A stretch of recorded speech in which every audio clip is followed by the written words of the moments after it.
모든 것을 기억하게 해 주시리라. 할렐루야. 주님께서 여러분과 함께 또한 사제의 영과 함께 요한이 전한 거룩한 복음입니다. 주님 영광 받으소서. 예수님께서 제자들에게 나타나시어 그들과 함께 아침을 드신 다음 시몬 베드로에게 물으셨다. 요한의 아들 시몬아, 너는 이들이 나를 사랑하는 것보다 더 나를 사랑하느냐? 베드로가 예, 주님, 제가 주님을 사랑하는 줄을 주님께서 아십니다 하고 대답하자 예수님께서 그에게 말씀하셨다. 내 어린 양들을 돌보아라. 예수님께서 다시 두 번째로 베드로에게 물으셨다. 요한의 아들 시몬아, 너는 나를 사랑하느냐? 베드로가 예, 주님, 제가 주님을 사랑하는 줄을 주님께서 아십니다 하고 대답하자 예수님께서 그에게 말씀하셨다. 내 양들을 돌보아라. 예수님께서 세 번째로 베드로에게 물으셨다. 요한의 아들 시몬아, 너는 나를 사랑하느냐? 베드로는 예수님께서 세 번이나 나를 사랑하느냐 하고 물으심으로 슬퍼하며 대답하였다. 주님, 주님께서는 모든 것을 아십니다. 제가 주님을 사랑하는 줄을 주님께서는 알고 계십니다. 그러자 예수님께서 베드로에게 말씀하셨다. 내 양들을 돌보아라. 내가 진실로 너에게 말한다. 내가 젊었을 때에는 스스로 허리띠를 메고 원하는 곳으로 다녔다. 그러나 늙어서는 내가 두 팔을 벌리면 다른 이들이 너에게 허리띠를 메어 주고 내가 원하지 않는 곳으로 데려갈 것이다. 예수님께서는 이렇게 말씀하시어 베드로가 어떠한 죽음으로 하느님을 영광스럽게 할 것인지 가리키신 것이다. 이렇게 이르신 다음에 예수님께서는 베드로에게 말씀하셨다. 나를 따라라. 주님의 말씀입니다. 그리스도님 찬미합니다. 미사 늦어서 죄송합니다. 제의 갈아입고 나오려고 그랬는데 배가 살아서 고민을 좀 했습니다. 이거 어떡하나, 시간을 지키는 게 나을까, 아니면 시간 지키다가 걸어가는 발자국마다 도장밥을 쿡쿡 찍으면서 다니는 게 나을까 고민하다가 조금 늦더라도 조금 부끄럽더라도 갔다 오는 게 낫겠다. 미국 할아버지 할머니, 70대 할아버지 할머니가 침대에서 이렇게 자려고 누웠는데 할머니가 갑자기 난데없이 묻습니다. 여보, 나 사랑해? 하니 나 사랑해? 묻습니다. 할아버지가 나 사랑하냐고. 사랑한다고. 나 사랑하면 자기 왜 요즘엔 내 귓볼 안 깨물어져? 옛날에 자기 전에 내 귓볼 살짝 깨물어졌잖아. 할아버지가 벌떡 일어나서 가는 거예요. 그래서 할머니가 영감이 화나서 나가서 자는가 보다 싶었는데 조금 있다가 부시럭부시럭 뭐 찾는 거예요. 여보, 내 틀니 어디 뒀어? 틀니 찾아서 깨물어 주려고. 예수님께서 베드로한테 나를 사랑하느냐? 나를 사랑하느냐? 나를 사랑하느냐? 왜 그랬을까요? 베드로가 세 번이나 예수님 배반하였기 때문입니다. 저는 절대 예수님을 배반하지 않겠습니다. 당신 정말 사랑합니다. 혼 장담을 해놓았음에도 불구하고 세 번이나 배반했기 때문에 어쩌면 그것을 메꾸어 주기 위해서 물었지 않았을까라는 생각도 해보고요. 또 약간 인간적으로 보면 우리 여성들이 남성들한테 나 사랑해, 자기 나 사랑해, 사랑한다고 하면 말해봐. 왜 오늘은 한 번도 사랑한다고 얘기 안 해? 이거하고 또 비슷하게 생각해야 될지도 모르겠습니다. 거기에 대해서 말로만 사랑하는 게 아니라 전 인생을 통해서 목숨을 내어놓고 베드로는 사랑하였던 거죠. 사실 제 오늘 강론의 관심사는 이게 아닙니다. 이거는 그냥 이렇게 지나가는 얘기로 한번 하고 싶었고요. 바오로에 대해서 좀 얘기를 하고 싶었습니다. 바오로라는 인물은 이스라엘에서는 북서쪽, 그러니까 소아시아 지역에서는 남동쪽의 타르수스라는 좀 번화한 곳에서 살았습니다. 그래서 당시에 유대인들 중에 좀 똑똑한 사람들, 좀 재능 있는 사람들, 재력 있는 사람들은 이스라엘 안에 살기보다도 외부로 나가서 사는 경우가 많았습니다.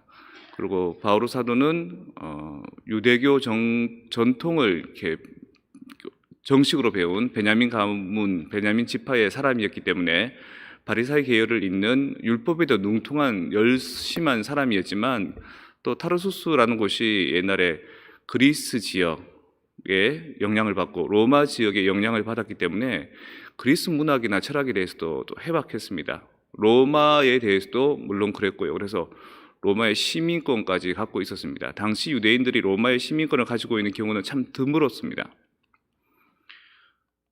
그래서 사두가이와 바리사이가 논쟁을 벌였을 때 그들은 총독한테 바오로를 고발합니다. 마치 예수님을 빌라도에게 고발했던 것처럼. 그리고 총독이 아무리 뜯어봐도 예수님이 옛날에 뭐 유대 율법에 관련되어 있는 것을 어긴 것 외에는 다른 죄가 없는 것 같아서 너희들이 알아서 해라 라고 내놓았던 것처럼, 이 바오로를 심판하는 총독도 뾰족하게 뭐 유대교의 전통 외에는 다른 근거가 없어서 변론의 시간을 줍니다. 근데 바오로가 그때 한 말이, 저는 로마 시민입니다. 로마법에 따라서 저를 심판받게 해주십시오. 황제를 가서 뵙고 심판받겠습니다. 그렇게 얘기합니다. 마치 미국 시민권이 있는 사람은 어디에 있어도 꼭 미국에서 구출해 내오는 것처럼 뭐 그러한 어떤 하나의 영향력이 있는 거죠. 언어라는 것이 그 시대 헤게모니를 뜻하는 거거든요. 영어를 안다는 것이 오늘날 어떤 의미인지 잘 알고 있듯이, 그 당시에 그리스 말을 안다는 것이 또는 라틴 말을 안다는 것이 어떤 의미인지 이제 여러분 짐작할 수 있는 겁니다. 그러니까 이제 선교 여행을 다니면서도 그리스에서도 철학자들과 해박한 얘기도 나누고, 또 로마에서 이렇게 로마 통치자들에게 나는 로마의 시민권인 사람이다라고 얘기까지 할 수 있는 거죠. 결국 바로 사도는 로마로 갑니다. 로마로 가서 원래 3차 선교 여행을 할 때쯤 로마로 가야 되겠다라는 계획을 했는데, 그 예루살렘으로 돌아와서 이제 잡히게 돼서 죄인으로, 수인으로 가게 되는 거죠. 근데 딱 감옥에 갇혀 있는 삶이 아니라 뭐라고 해야 될까요? 집에 딱 이렇게 있게 하는, 그리고 또 재판할 때만 왔다 갔다 하게 하는 그런 시간을 가진 것 같습니다. 그래서 선교 활동도 로마에서 좀 벌이고요. 거기에서 생계를 유지하기 위해서 천막을 만드는 그런 일도 합니다. 거기에서도 이제 여러 사람들과 함께 복음에 대해서 얘기를 하죠. 그러다가 한 짧게는 2년, 또 길게 보는 사람들은 한 4년 후에 거기서 이제 순교를 했다, 이렇게 얘기를 합니다.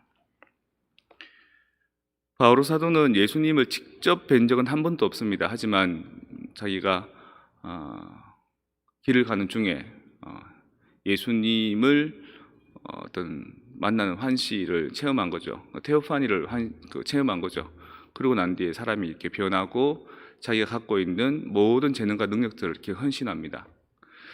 제가 요즘에 본당 교우들과 이렇게 면담을 쭉 해보니 깜짝 놀랄 만한 사실이 지적 수준이 상당히 높다는 겁니다. 모두가 그렇진 않지만 웬만히 뭐 한국에서 아주 공부 많이 하신 분들이 여기 와서 공부를 계속 하시다가 학문을 계속 하시다가 여기 정착하신 분들도 많고요. 또 한국 땅에서 상당히 뭐 여러 가지 역량이 좋으신 분들이 이곳에 오신 분들도 많습니다. 마치 바오로 사도처럼. 근데 우리가 정말 진정으로 신앙을 알게 되고 성당을 다니게 되고 이렇게 한다면 바오로 사도처럼 이런 열정적인 삶으로 살아야 되지 않을까 싶은 생각을 해봅니다.